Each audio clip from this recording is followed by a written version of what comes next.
Herzlich willkommen zum Sonntagsgespräch auf Villa 24. Heute in einer Woche findet in Klosters ein Alpabzug statt, in Monbiel, genauer gesagt, plus ein Älpler Lusi in der Arena. Und aus diesem Grund habe ich heute einen Gast hier, Sandra Maruk. Herzlich willkommen. Danke vielmals.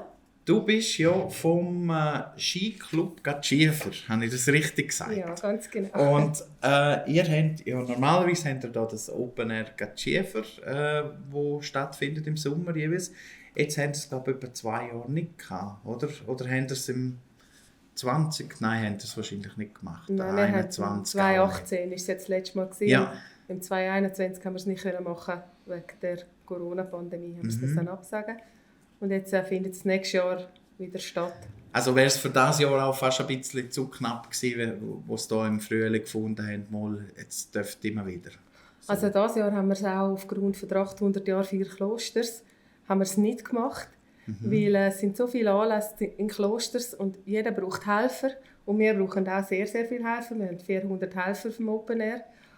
Und dann haben wir gesagt, dann tun wir das nicht auch noch dort rein. Dann machen wir es ein Jahr später und dann machen wir es jetzt nächstes Jahr.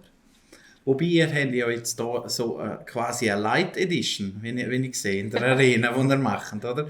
Erst die dritten kommen, der Kuhli, das Kinderchörli Silfretta Sternli und das Quartett Waschecht. Also ist das auch so ein bisschen minim, so eine Werbeaktion im Jubiläum integriert für das nächstjährige Open Air? So, ja, vielleicht so ganz anteasen, so quasi. ganz minim vielleicht. Ja. Also, es ist einfach ein bisschen so, also ganz so weit weg sind die zwei Sachen nicht. Weil das allererste Open Air, das wir gemacht haben, haben wir dort auf Monbiel gemacht. Das haben wir dort anlässlich vom 75-Jahre-Jubiläum vom Skiclub gemacht. Dort haben wir Klostertal-Konzert gehabt. Und auch so einen Alpabzug, Bilder haben wir dort auch schon gemacht, das erste Mal. Das war 1. August. Und von dort weg haben sie eigentlich die Bauern dann übernommen in den wirklichen Alpabzug, den sie jetzt im Herbst immer machen. Und darum ist das eigentlich, hat es so ein bisschen immer schon einen Zusammenhang gehabt. Und wir sind jetzt auch angefragt, ob wir mit den Bauern wieder etwas zusammen machen wollen. Und haben gesagt, dann machen wir eine Abendunterhaltung von dem Alpabzug, der in Monbiel stattfindet.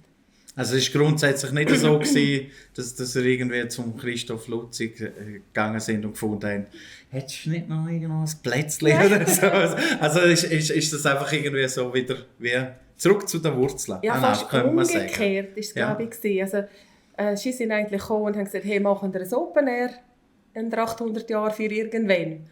Und dann haben wir eben aufgrund, was ich vorhin gesagt habe, wegen Helfer und Aufwand und alles, haben wir gesagt, nein, also das ganz grosse Open Air wollen wir nicht machen. Aber wir wären sehr gerne dabei und dort das unterstützen. Und dann haben wir uns dann eigentlich geschwind mal für das entschieden, dass wir es so in einem kleinen Rahmen, aber auch mit der Musikstilrichtung, natürlich, die wir haben im Open Air, haben wir dann das Gefühl, machen wir es so mit der Älpler Lusi.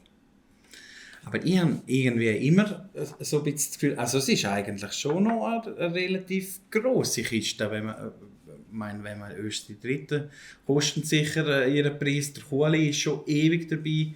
Die Silfretta Sternli sind so ein bisschen das lokale Ding. Also es ist doch nicht so so kleine Randveranstaltung ist ja dann nicht beim Jubiläum. Also ist doch eigentlich noch.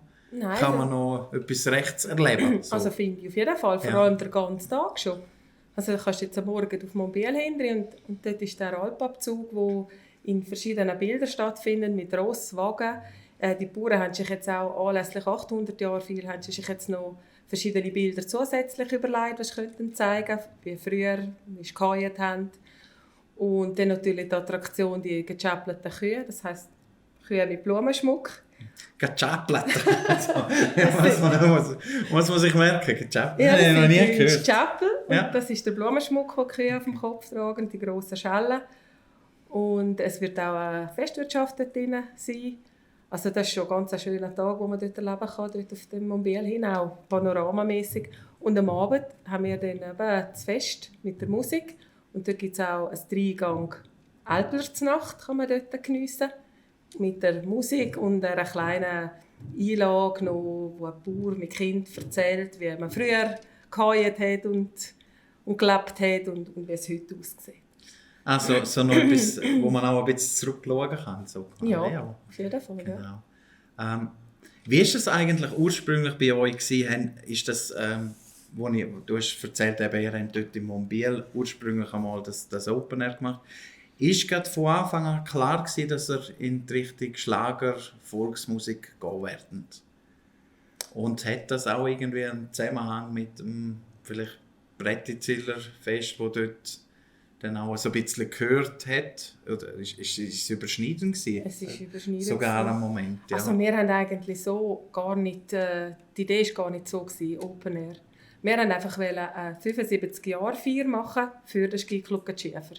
Und dort hat man einfach das Gefühl gehabt, wir wollen etwas Grösseres und wir nehmen einfach eine grosse Musik an diesem Abend. Weil wir haben am 1. August haben wir ja eben ein traditionelles Albertsmorgen haben wir gehabt, eben mit dem Alpabzug, Festansprache vom Gemeindepräsidenten, also wirklich 1. August-Feier. Und dann am zweiten Tag hat man dann einfach gesagt, wohl eine grosse Musik wollen wir, und dann hat man den Klostertaler genommen. Aber man wollte nie in die Richtung gehen. Ist dann auch noch am 08, hat man dann auch gehört. Also wir sind dann nicht gerade weiter, weil es ist ein riesen Aufwand für einen Skiclub, so etwas auf die Beine stellen. Und dann hat dann aber immer wieder geheißen, hey, komm, machen doch wieder was. Es war so lässig und könnt ihr nicht noch mal in die Richtung etwas machen? Auf Wunsch vom Publikum? Ja, quasi, eigentlich schon. Und auch so. die Skiclub-Mitglieder haben das irgendwie gerne wieder mal etwas so gemacht. Und im 2014 haben wir gesagt, komm, jetzt packen wir es noch mal. Und haben eigentlich fast im identischen OK haben wir das wieder können, haben wir die wieder zusammengebracht, die Leute, haben das auf die Beine gestellt. Sind aber dann von Monbiel sind wir weggekommen, weil es ist sehr aufwendig, dort ist fast nichts flach. Und das haben wir von verschiedenen Bauern auf eine Wiese gehen, was natürlich super ist. Und jetzt dürfen wir dort auf dieser Wiese unterhalb von Monbiel, haben wir dann das im 2014 haben wir das so im kleineren Rahmen wieder aufgestellt, haben dann auch fast 4000 Leute gehabt. Und dann ist das von Jahr zu Jahr gewachsen in dem Sinne? Im 2-Jahres-Abschnitt haben wir es dann gemacht, ja. Weil jedes Jahr ist das zu viel. Und jetzt machen wir es aber, eben dieses Jahr ja die Mini-Edition, ja. Und nächstes Jahr haben wir es aber wieder einmal geplant. Ist dann nachher auch wieder ein 2-Jahres-Rhythmus geplant? Ja, eher 3. Eher 3 Jahre? Ja, weil wir haben Flowers, haben wir grosse Anlässe. Wir haben ein Freilichttheater, das auch 3-Jahres-Rhythmus hat. Dann hat es von der Jungmannschaft, sie haben immer so das Gada-Fest, das auch 3-Jahres-Rhythmus hat. Und so passt es eigentlich. Weil die Helfer sind vielfach die gleichen, die dann man ist hat. An einem Jahr immer alles. Nein, immer abwechseln. So, genau. Dann brauchen wir sie alle einmal gerade komplett. Ja, und dann haben wir 2 Jahre. Ja, genau. Das ist nicht so. Ja, eben, was mich ein bisschen verwundert, ihr habt jetzt hier auch sogar schon das Programm parat. Also da am 30. Juni und 1. Juli 2023 werden da Melissa Naschenweng, Matthias Reim haben wir da, die Draufgänger, Vanessa T., Heimweh, Festbänkler, Stubentengang, Östi Dritte. Ja, also eigentlich schon ein riesen Programm beieinander. Muss man die einfach, wenn man die haben will, muss man die so weit voraus schon buchen? Oder haben die so volle Agenda, dass man da irgendwie noch... Also sie haben sicher volle Agenda. Und es ist halt schon so, wenn du so etwas machst, und ja, wir haben wirklich sehr viel Herzblut, legen wir in den Anlass. Und dann willst du auch deine Wunschmusiken, Wunschbands, willst du dann auch am Anlass haben. Und wenn du die willst, dann musst du die wirklich so früh buchen, dass du sicher bist, dass du die dann hast. Also sicher, ja. Wenn sie Fernsehauftritt haben, ist auch nicht immer sicher, dass die kommen. Das geht dann vor. Aber also so ist sicher, dass man die Verträge dann hat. Und dann kann man auch früh mit dem Programm aus. Und man kann auch Tickets schon kaufen. Also von dem her ist es sicher besser, wenn man bei Zeiten dran ist. Die Helene Fischer hat es gerade nicht der Zeit gekauft. Ausnahmsweise. Und Andrea Berg auch nicht, oder? Nicht. So, was ich mir immer ein bisschen schwierig vorstelle, es ist ja jetzt, also weißt, wenn man so in dem Kuchen ein bisschen schaut mit der Volksmusik, vor allem in der Schweiz, also irgendwann hast du Beatrice Egli gehabt. Die Stubertengang ist jetzt auch so, ist im Fuchsfestival gewesen. Ist glaube auch schon mal beim Jubiläum jetzt gewesen, wenn es mich nicht täuscht. Haben sie sich nicht einmal auch noch gehabt, das Kloster. Also sie sind auf jeden Fall viel in der Gegend umeinander. Also man kann, oder im Flumsenberg hat man sie glaube auch sehen können. Also wie schwierig ist es da irgendwie gleich noch, die Leute abholen, oder ist das diesen Leuten auch fast ein bisschen gleich, wenn ihnen die Musik gefällt, dass es vielleicht zweimal die gleichen sind? Also ich spreche jetzt darauf an, weil er Heimweh zum Beispiel schon mal hatte. Ja, genau. Nein, es ist, also unser Motto ist eigentlich immer, so breit wie möglich das Programm zu machen. Wie du siehst, wir haben jetzt auch noch Andi Borg, aber wir haben eben eine Stubentengang, Festbänkler, wir haben einen Matthias Reim. Also das sind es ist nicht nur eine Schiene, die wir fahren. Wir probieren einfach möglichst junge, mittlere, alte, einfach alle anzusprechen. Und bei uns ist einfach so, was wir auch sehr viel darauf Wert legen, wir wollen auch nicht grösser kommen. Also wir haben im 18. haben wir 6000 Leute des Klosters begrüßen dürfen. Und das ist für uns gut. Also wir wollen jetzt nicht jedes Jahr grösser kommen, mehr wählen. Also wir haben das Gefühl, mit 6000 Leuten dort, wir haben die gut bewirten können. Es ist immer auf das WC hat man können, es war sauber gewesen. Was wir auch sehr, sehr viel Wert darauf legen, ist Dekoration, mit Blumen, mit allem. Und das können wir so den Leuten bieten. Wir wollen auch nicht mit dem Flumserberg irgendwie konkurrieren oder mithalten. Das ist gar nicht möglich des Klosters.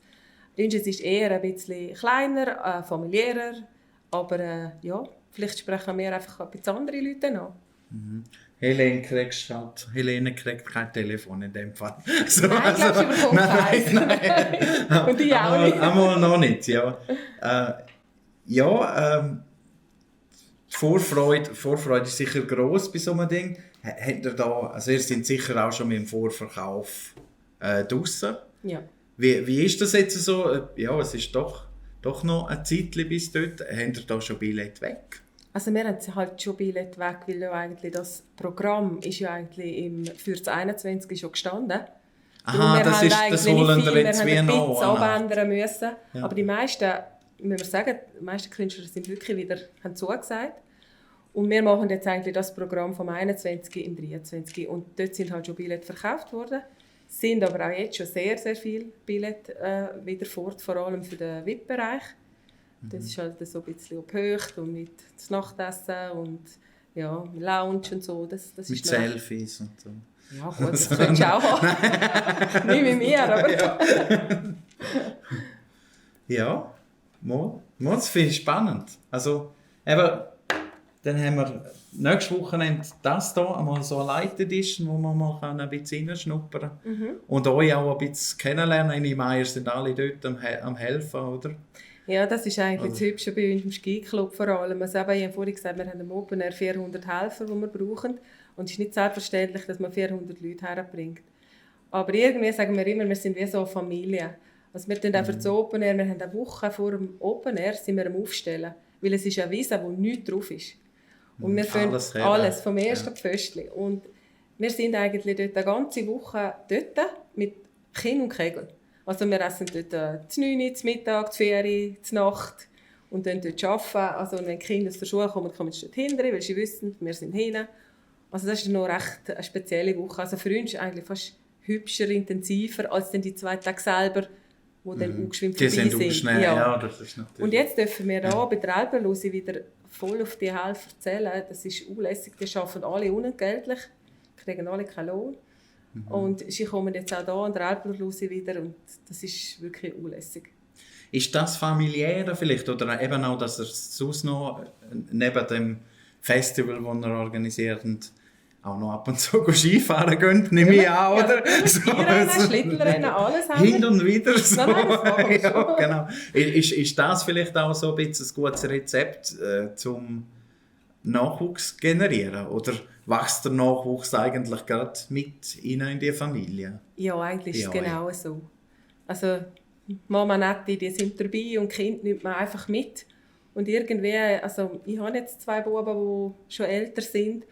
Und das ist jetzt der eine macht jetzt Elektrik mit dem Kollegen am Open Air. Also das geht einfach so weiter. Also irgendwie sind die gar nicht anders gewohnt. als einfach mitzukommen und ja, das geht so weiter. Natürlich gewachsen und darum Ja. erfolgreich. Ja, danke vielmals, dass du da bist und ein bisschen gezeigt hast, was ihr hier macht.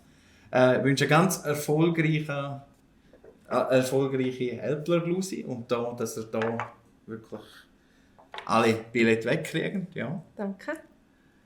Euch danke vielmals fürs Zuschauen. Das war schon vom Sonntagsgespräch auf WLAN 24.